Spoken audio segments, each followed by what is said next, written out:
अगला जो टॉपिक है आपका है, ये आप देख रहे हैं, ये अध्याय नंबर 4 मानव विकास है, ह्यूमन डेवलपमेंट रिपोर्ट 2014।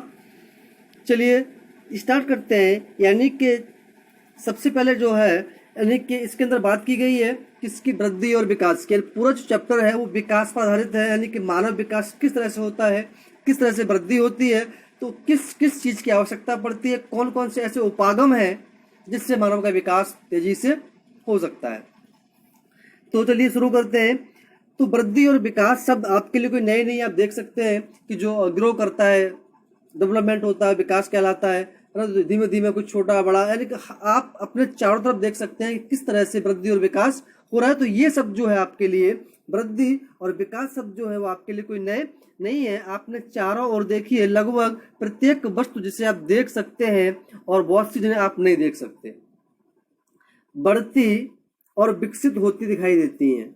ये वस्तुएं, पौधे, नगर, विचार, राष्ट्र, संबंध, अथवा यहाँ तक कि आप स्वयं भी देख सकते हैं इसका क्या अर्थ होता है। इस अध्याय में हम राष्ट्रों के समुदायों के संदर्भ में मानव विकास की अवधारणा की विवेचना की जाएगी, किस तरह से उसका विकास और वृद्धि होती है। तो टॉपिक अब स्टार्ट होता है, वृद्धि और विकास। सबसे पहले हम बात करते हैं किसकी, वृद्धि की। यानी कि वृद्धि और विकास दोनों समय के संदर्भ में परिवर्तन को इंगित करता है। यानी कि एक आज जो इस रूप में है कल बदल जाएगी। इसी परिवर्तन के संदर्भ में हम कह सकते हैं कि वृद्धि और विकास दोनों समय के अनुसार क्या होते हैं, बदल जाते हैं, परिवर्तित होते हैं। यह अंतर है कि वृद्धि मात्रात्मक और मूल निरपेक्ष है। जो वृद्धि होती है कैसी होती है, वो आपकी मात्रात्मक होती है। इसका चिन्ह धनात्मक अथवा ऋणात्मक हो सकता है। वृद्धि धनात्मक भी हो सकती है और ऋणात्मक भी हो सकती है। इसका अर्थ है कि परिवर्तन धनात्मक वृद्धि को दर्शाता है, ऋणात्मक ह्रास के इंगित को दर्शाता है।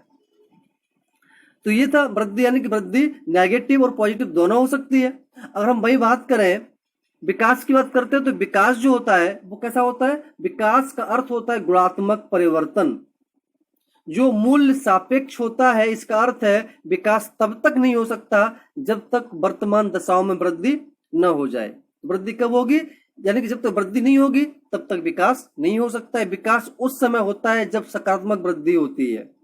कब होता है, जब सकारात्मक वृद्धि होती है। तथापि सकारात्मक वृद्धि से सदैव विकास नहीं होता है। विकास उस समय होता है जब गुणवत्ता में सकारात्मक परिवर्तन होता है।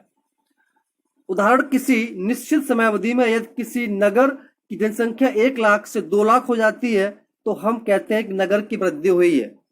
फिर भी यदि आवास जैसी सुविधाएं, मूलभूत सेवाओं की व्यवस्था तथा अन्य विशेषताएं पहले जैसी ही रहती हैं, तब इस वृद्धि के साथ विकास जुड़ा हुआ है।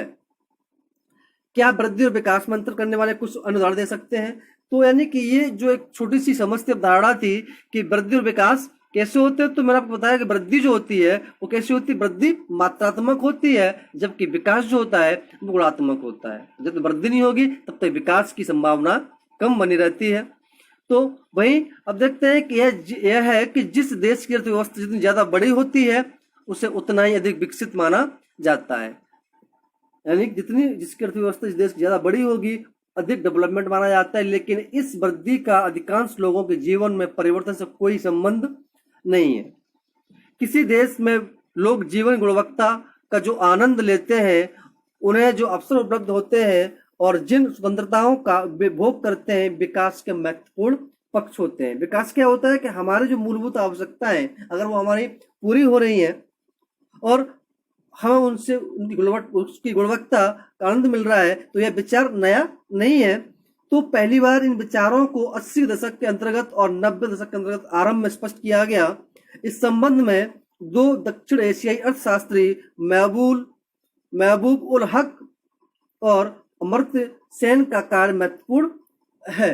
यहाँ पर यानी कि जो दक्षिण एशिया के 2 ऐसे विचारक थे, इकोनॉमिस्ट थे, जिन्होंने स्पष्ट किया कि मानव विकास की धारणा का प्रतिपादन डॉक्टर महबूब उल हक के द्वारा किया गया था। किसके द्वारा किया गया था? ये किया गया था आपका महबूब उल हक। यानी कि हम यहाँ एनसीईआरटी लाइन टू लाइन पढ़ रहे हैं ताकि आपका पूरा कॉन्सेप्ट जो है वो क्लियर हो सके। और आप अच्छे समझ पाए और आप एग्जाम को अच्छे से अगर आप पढ़ लेते हैं एक बार, तो अगर आपका कॉन्सेप्ट जब बन जाता है तो आप बड़े आराम से क्वेश्चन को राइट कर सकते हैं। डॉक्टर हक ने मानव विकास का वर्णन एक ऐसे विकास के रूप में किया जो लोगों के विकल्पों की वृद्धि करता है और उनके जीवन में सुधार लाता है। यानी कि हमारा जो जीवन सुधार होता है हम उसको क्या कहते हैं, उसी को हम विकास कहते हैं। इस अवधारणा में सभी प्रकार के विकास केंद्र बिंदु कौन है, यह मनुष्य, यानी कि मनुष्य को विकास का केंद्र माना गया है। जो केंद्र बिंदु है वो मानव को फोकस करके बात की जा रही है। ये विकल्प जो होते हैं वो स्थिर नहीं है बल्कि परिवर्तनशील है। विकास का मूल उद्देश्य ऐसी दशाओं को उत्पन्न करना है, कैसी, जिनमें लोग सार्थक जीवन व्यतीत कर सके। कहने का मतलब ये है कि किसी व्यक्ति की जो है मूलभूत आवश्यकताएं आसानी से पूरी हो सके और उसकी जो और एक्स्ट्रा जो चीजें हैं वो उसको मिल जाती हैं और उसका जो लिविंग स्टैंडर्ड है थोड़ा सा हाई हो जाता है। यानी कि जो गरीबी से निकल के ऊपर, यानी कि उसकी आवश्यक स्वास्थ्य, शिक्षा, बहुत सारी ऐसी चीजें होती हैं जो उसकी आवश्यकता है, उसको मिलने लगती है तो उसके जीवन में थोड़ा सा विकास उत्पन्न होने लगता है। सार्थक जीवन केवल दीर्घ नहीं होता, जीवन का कोई उद्देश्य होना भी आवश्यक है। इसका अर्थ है कि लोग स्वस्थ हों, अपने विवेक और बुद्धि का विकास कर सकते हैं। जब हमारे पास स्वास्थ्य सेवा अच्छी होगी तो अपने विवेक का और बुद्धि का विकास कर सकते हैं। वे समाज में प्रतिभागिता करें और अपने उद्देश्य को पूरा करने में स्वतंत्र हों। दीर्घ एवं स्वस्थ जीवन जीना, ज्ञान प्राप्त कर पाना तथा एक शिष्ट जीवन जीने के पर्याप्त साधनों का होना मानव विकास की सर्वाधिक महत्वपूर्ण पक्ष है। वहीं अतः साधनों तक पहुंच, स्वास्थ्य एवं शिक्षा मानव विकास के केंद्र बिंदु हैं। हमारे पास क्यों संसाधन तक पहुंचना, उसमें स्वास्थ्य, शिक्षा मानव विकास का एक महत्वपूर्ण केंद्र बिंदु है। इन पक्षों में से प्रत्येक के मापन के लिए उपयुक्त सूचकों का विकास किया गया है। क्या आप ऐसे कुछ सूचक के बारे में सोच सकते हैं? देखते हैं। प्राय लोगों में अपने आधारभूत विकल्पों को तय करने की क्षमता और स्वतंत्रता नहीं होती है। यह ज्ञान प्राप्त करने की एक अक्षमता उनकी भौतिक निर्धनता, सामाजिक भेदभाव, संस्थाओं की अक्षमता और अन्य कारणों की वजह से हो सकता है। इसे दीर्घ एवं स्वस्थ जीवन जीने, शिक्षा प्राप्त करने के योग्य और एक शिष्ट जीवन जीने के साधनों को प्राप्त करने में बाधा आती है। अगर हमारे पास स्वास्थ्य नहीं होगा, शिक्षा नहीं होगी, तो हम अपना उस तरह का जीवन नहीं जी पाएंगे जिस तरह से हम जीवन को जीना चाहते हैं। लोगों के विकल्पों में वृद्धि करने के लिए स्वास्थ्य, शिक्षा, संसाधनों तक पहुंच में क्षमता निर्माण करना बहुत महत्वपूर्ण है। अगर आप लोगों के विकल्पों में वृद्धि करना चाहते हैं तो सरकार का महत्वपूर्ण कार्य है कि स्वास्थ्य, शिक्षा, संसाधन तक उनकी क्षमताओं का निर्माण करे। यदि इन क्षेत्रों में लोगों की क्षमता नहीं है तो विकल्प भी सीमित हो जाते हैं, तो उसका जो मानव विकास जो होता है वो अवरुद्ध हो जाता है, वो हो नहीं पाता है। जैसे एक एग्जाम्पल ले लेते हैं, दिया है एक अशिक्षित बच्चा डॉक्टर बनने का विकल्प नहीं चुन सकता क्योंकि उसके पास एजुकेशन नहीं है, क्योंकि उसका विकल्प शिक्षा के अभाव में सीमित हो गया है। इसी प्रकार वह निर्धन लोग बीमारी के लिए चिकित्सा उपचार नहीं चुन सकते हैं क्योंकि संसाधनों के अभाव में उनके पास विकल्प सीमित हो जाता है। तो सबसे पहला काम है शिक्षा, स्वास्थ्य और अन्य संसाधन तक हमारी पूरी पहुंच होनी चाहिए ताकि हम जो विकल्प चुनना चाहते हैं अपने विकास के लिए वो हमें उपलब्ध हो सके। मानव विकास के 4 स्तंभ होते हैं। जिस प्रकार किसी इमारत को स्तंभ का सहारा होता है उसी प्रकार मानव विकास भी समता, सतत पोषणीयता, उत्पादकता और सशक्तिकरण संकल्पनाओं पर आधारित होता है। समता का आशय प्रत्येक व्यक्ति को उपलब्ध अवसरों के लिए समान पहुंच की व्यवस्था करना, यानी कि प्रत्येक व्यक्ति के साथ समानता का व्यवहार करना, लोगों को यानी कि उसके पास पहुंचाना, लोगों को उपलब्ध अवसर, लिंग, प्रजाति, आय, भारत के संदर्भ में जाति के भेदभाव के विचार के बिना समान होने चाहिए, चाहे वो किसी धर्म का हो, किसी भी लिंग का हो, किसी भी जाति का हो, किसी वर्ग का। प्रत्येक व्यक्ति के पास ये यानी कि विकास के समान अवसर होने चाहिए। यदि ऐसा ज्यादातर तो नहीं होता है फिर भी लगभग समाज में घटित होता है, तो अगर इसके पास सबको अगर समान अवसर मिलते हैं तो उसका विकास जो होगा बड़ी तेजी से होगा। उदाहरण के तौर पर किसी भी देश में यह जानना रुचिकर होता है कि विद्यालय से वृत्त अधिकांश छात्र किस वर्ग से हैं, तब ऐसी घटनाओं के पीछे कारण पता लगाना चाहिए। भारत में स्त्रियां और सामाजिक एवं आर्थिक दृष्टि से पिछड़े हुए वर्गों की व्यक्ति की संख्या विद्यालय में वृत्त होते हैं। यानी कि देखोगे भारत के अंदर स्त्रियां और सामाजिक और आर्थिक दृष्टि से कैसे होते हैं, पिछड़े हुए होते हैं, क्योंकि कई सालों से महिलाओं को लेकर के वहाँ शिक्षा को लेकर के वह प्रतिबंध लगा हुआ था, तो विद्यालय में इनकी संख्या बहुत ही कम है। इससे पता चलता है कि शिक्षा तक पहुंच न होना किस प्रकार इन वर्गों के विकल्पों को सीमित कर देता है। वही निर्वहन का अर्थ होता है कि अवसरों की उपलब्धता में निरंतरता, सतत पोषणीयता मानव विकास के लिए आवश्यक है कि प्रत्येक पीढ़ी से समान अवसर मिले। समस्त पर्यावरणीय, वित्तीय एवं मानव संसाधनों का उपयोग भविष्य में ध्यान में रखकर करना चाहिए।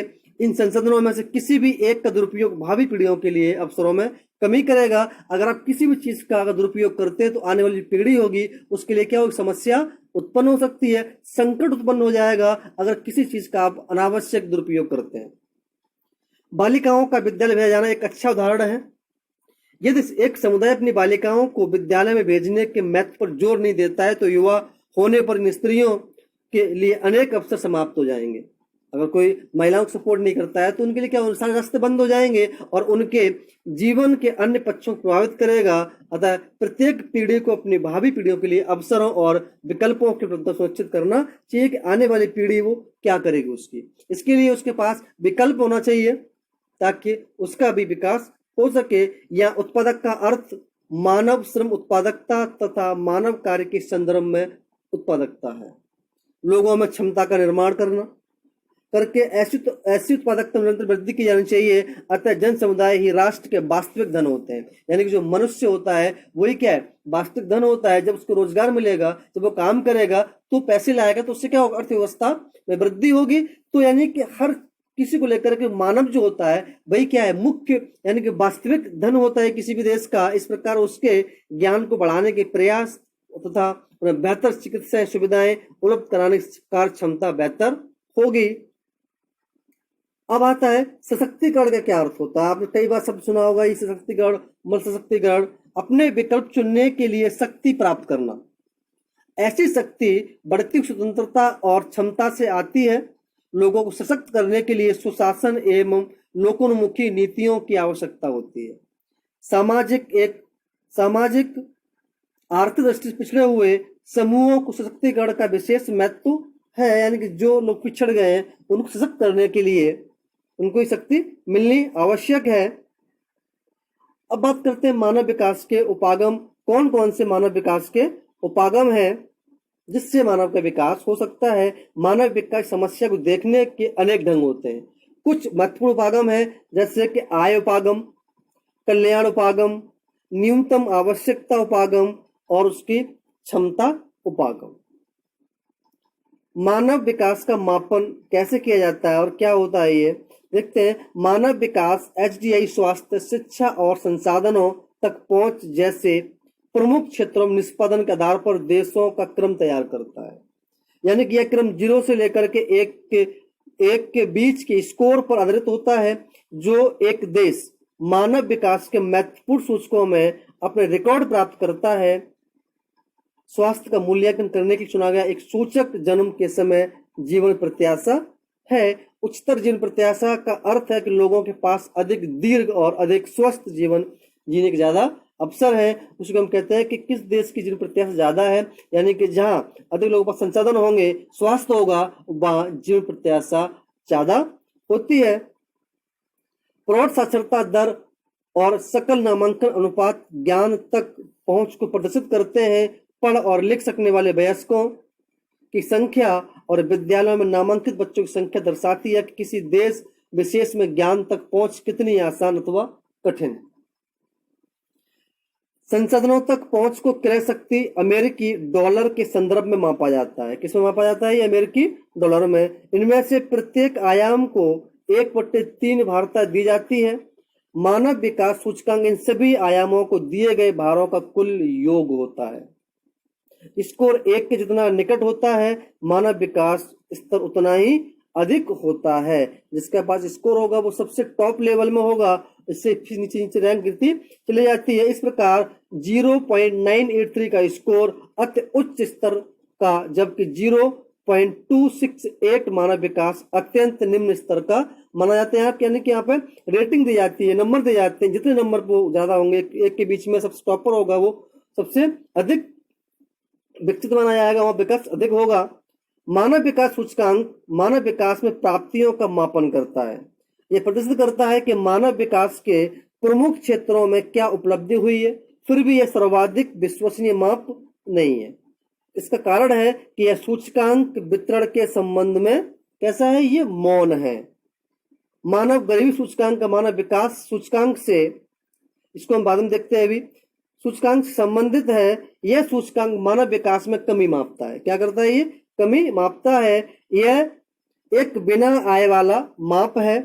किसी प्रदेश के मानव विकास में कमी दर्शाने के लिए 40 वर्ष की आयु तक जीवित न रह पाने की संभाव्यता, प्रौढ़ निरक्षरता दर, स्वच्छ जल तक पहुंच न रखने वाले लोगों की संख्या और अल्प भार वाले छोटे बच्चों की संख्या सभी इनमें गिने जाते हैं। क्योंकि यहाँ का जो निम्न स्तर होता है, प्राय मानव गरीबी सूचकांक मानव विकास सूचकांक की अपेक्षा अधिक कमी उद्घटित करता है।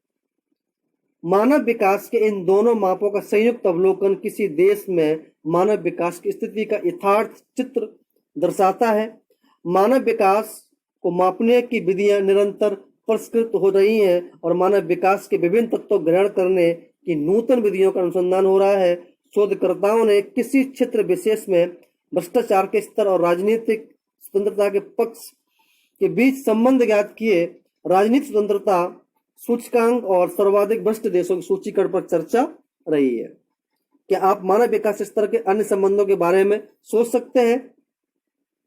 हम बात करें वही भूटान देश की। भूटान विश्व में अकेला ऐसा देश है जिसने सकल राष्ट्रीय प्रसन्नता GNH को देश की प्रगति का अधिकाधिक माप घोषित किया है।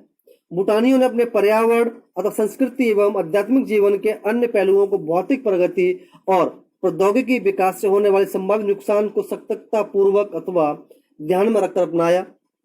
इसका साधारण सा अर्थ है प्रसन्नता की कीमत पर भौतिक प्रगति नहीं की जा सकती। सकल राष्ट्रीय प्रसन्नता हमें विकास के आध्यात्मिक भौतिकता गुणात्मक पक्षों को सोचने के लिए प्रोत्साहित करती है।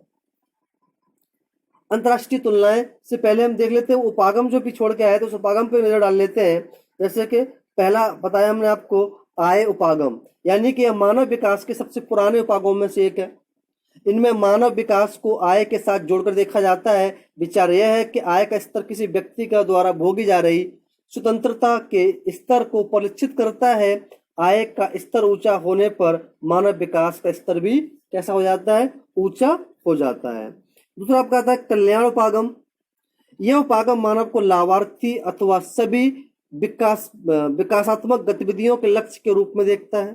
यह उपागम शिक्षा, स्वास्थ्य, सामाजिक सुरक्षा, सुख साधनों पर उच्चतर सरकारी व्यय का तर्क देता है। लोग विकास में प्रतिभागी नहीं है किंतु वे केवल निष्क्रिय प्राप्त करता है। सरकार कल्याण पर अधिकतम व्यय करके मानव विकास के स्तर में वृद्धि करने के लिए जिम्मेदार होती है। आधारभूत आवश्यकता उपागम। इस उपागम को मूल रूप से अंतर्राष्ट्रीय श्रम संगठन ILO ने प्रस्तावित किया था। इसमें 6 न्यूनतम आवश्यकताएं बताई।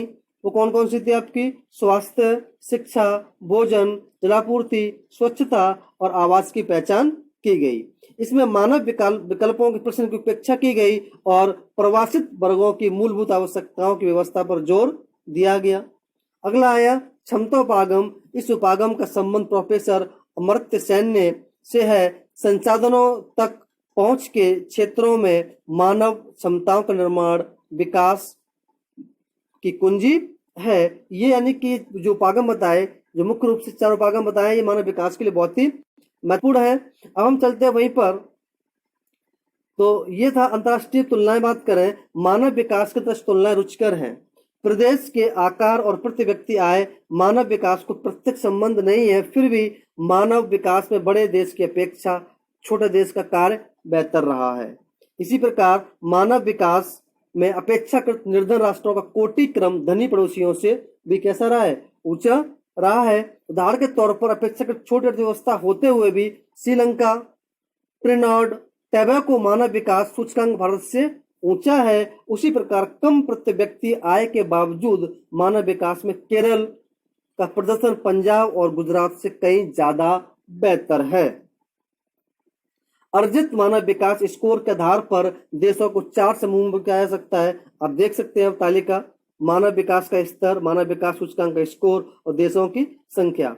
हम बात करें अति उच्च मानव विकास का स्तर कहां पर है, 0.808 से ऊपर जो देश है वो कितने हैं, 49 है। उच्च क्षमता में आपका 0.700 से 0.807 के बीच में 53 देश।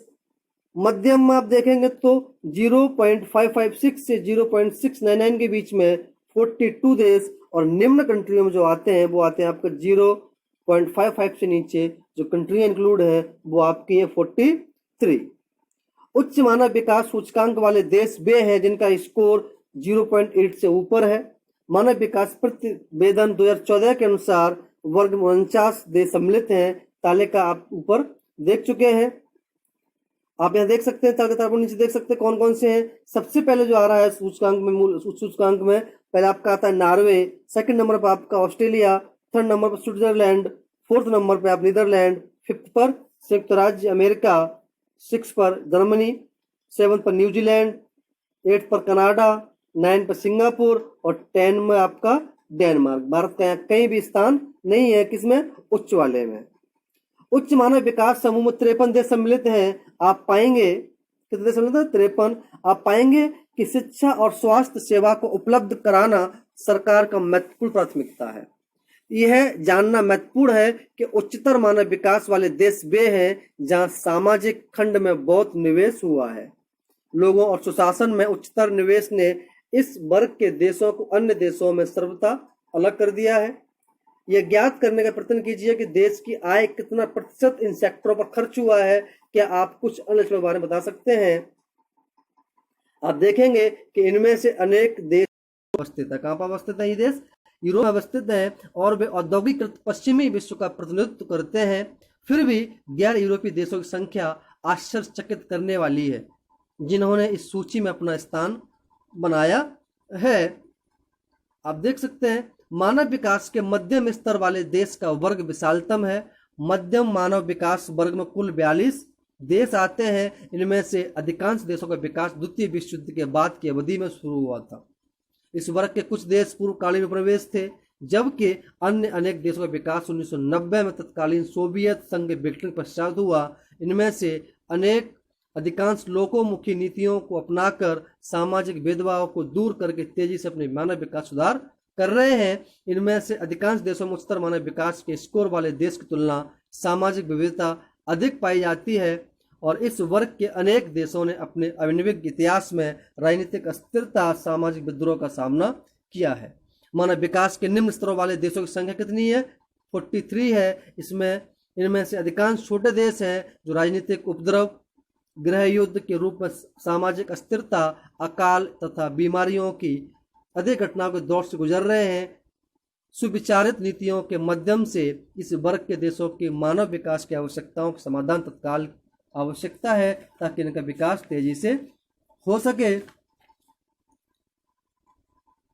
मानव विकास अंतर्राष्ट्रीय तुलना कुछ अत्यंत रुचिकर परिणाम दर्शाती है। प्राय लोग मानव विकास के निम्न स्तरों के लोगों की संस्कृति को दोष देते हैं। उदाहरण के लिए क देश में मानव विकास इसलिए कम हुआ क्योंकि उसके लोग ख धर्म के अनुसरण करते थे और ग समुदाय के हैं। ऐसे वक्तव्य जो होते हैं वो कैसे होते हैं? बहुत ही भ्रांतिपूर्ण है। एक प्रदेश में मानव विकास के निम्न तथा उच्च स्तर को क्यों दर्शाए जाते हैं, ये समझने के लिए सामाजिक सेक्टर पर सरकारी व्यय के प्रतिरूप को देखना या जानना बहुत ही महत्वपूर्ण है। देश का राजनीतिक परिवेश तथा लोगों को उपलब्ध स्वतंत्रता भी महत्वपूर्ण है। जब तक यानी उसका राजनीतिक परिवेश जो है उसका और उसकी स्वतंत्रता है वो बहुत इंपोर्टेंट है। मानव विकास के उच्च स्तरों वाले देश सामाजिक सेक्टरों में अधिक निवेश करते हैं और राजनीतिक उपद्रव और अस्थिरता से प्राय स्वतंत्र होते हैं। इन देशों में संसाधनों का वितरण भी अपेक्षाकृत समान है। दूसरी ओर मानव विकास के निम्न स्तरों वाले देश सामाजिक सेक्टरों के बजाय प्रतिरक्षा पर अधिक पैसा व्यय करते हैं। यह दर्शाता है कि देश राजनीतिक अस्थिरता वाले देशों में पड़ते हैं और त्वरित आर्थिक विकास प्रारंभ नहीं कर पाए हैं। तो ये जो आपका था पूरा चैप्टर था